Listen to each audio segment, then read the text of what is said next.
Hi there.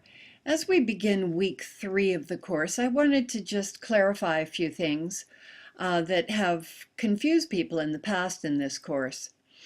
In week 2, we really explored instructor competencies and the variety of behaviors and characteristics that make instructors really effective. In this week 3, we're going to be looking at how do we evaluate our success at exhibiting these qualities and behaviors.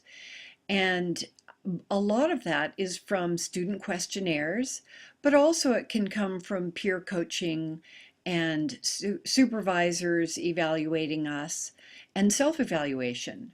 So, and that can be done formatively. So at the very beginning of a course, finding out what students' baseline is so that we can, and what their interests are so that we can kind of mold or tailor our courses to their needs and interests and level.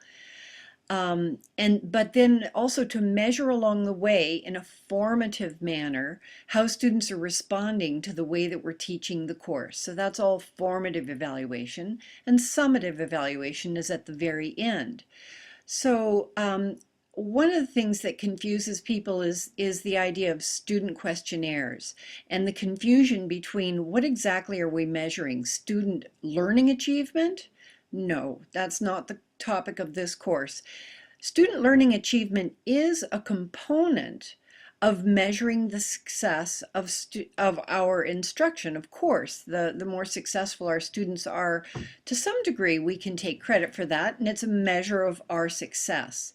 There are, however, many factors that influence student learning achievement. And student learning achievement through quizzes and projects and a whole raft of measurements is the subject of 3230, a course on in student learning evaluation. So in this course, when we talk about student questionnaires, we're talking about the kind of questionnaires, either speedy memos or end of term full questionnaires that we give to receive feedback from students about the course design and our instructional effectiveness. So in week 2, we talked about instructor competencies. In week 3, it's evaluation of instruction, how well we're doing. And then in week 4, we take a bigger expanded picture and look at how do we measure the effectiveness not just of our course, so the design, the content, the methodology, the format, whether it's online or in class, and then also the larger program that the course is part of. And program evaluation is something you may or may not be involved in, but you should know about it because, as we see in the case study, when programs are not thriving, our jobs are at risk, and we may be involved in needing to assess what's going on and to update the course if required.